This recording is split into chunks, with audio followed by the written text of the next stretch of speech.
আসসালামু আলাইকুম। Hello everyone, কেমন আছেন আপনারা সবাই? আশা করি যে যেখানে আছেন সবাই আল্লাহর রহমতে সুস্থ আছেন, ভালো আছেন। আলহামদুলিল্লাহ আমরাও ভালো আছি।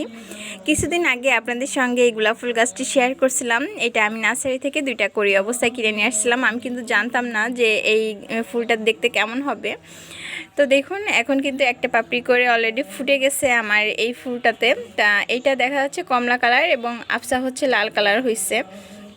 আর এটাতে দেখে একটু বোঝা যাচ্ছে যে এই যে লাল বর্ণ দেখা যাচ্ছে। তো সম্পূর্ণ ফুলটা ফুটে যাওয়ার পর দেখতে কেমন লাগে অবশ্যই ওটাও আপনাদের সঙ্গে শেয়ার করব ফুলটা যখন সম্পূর্ণ ফুটে যাবে। আর গাছটি দেখুন আমি কিন্তু এই ছোট একটি টবের ভিতরে রোপণ করছি। এটা হচ্ছে 12 ইঞ্চির একটা টব। এই টবের ভিতরে হচ্ছে আমি গোলাপ ফুল গাছটি রোপণ করছি। এই গোলাপ ফুল গাছটা যখন আমি কিনে নিয়ে আসছিলাম ছোট একটি পলি ব্যাগে ছিল এই গাছটি। ওইখান থেকে হচ্ছে আমি রিপোর্টিং করে আমার এই টবটাতে দিয়ে থাকি। আর এই সাইডে হচ্ছে আপনাদের সঙ্গে আরেকটা জিনিস আমি শেয়ার করব যে দেখুন আমার পেয়ারা গাছে কিন্তু অলরেডি যে কড়ি চলে আসছে। এটা হচ্ছে কলমের গাছ।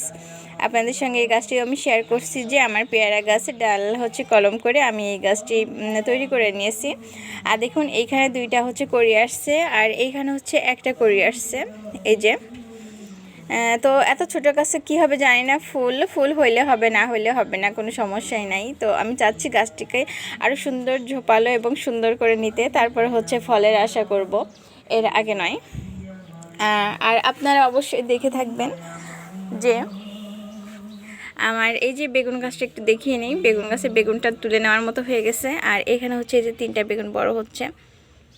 তো আমি অনেক হ্যাপি যে এই প্রথম আমার বেলকুনি বাগানে এত সুন্দর, মাশাআল্লাহ, মানে যেটুকু হচ্ছে এইটুকুই হচ্ছে, মানে আমি অনেক খুশি যে বেগুন ধরছে আমার হাতে। তো বেগুন গাছ এবং মরিচ গাছ হইতেই চায় না।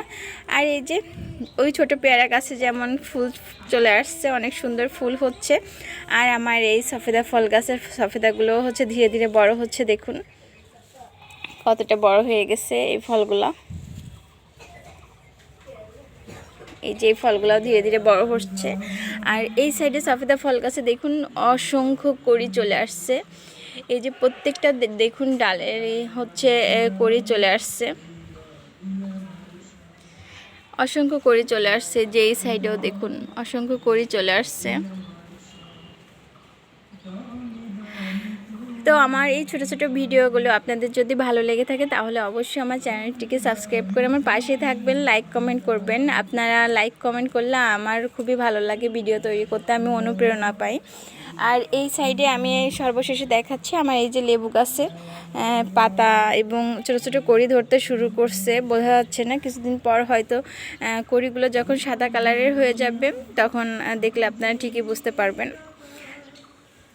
তো সবাই সুস্থ থাকুন, ভালো থাকুন। আল্লাহ হাফেজ সবাইকে। আসসালামু আলাইকুম।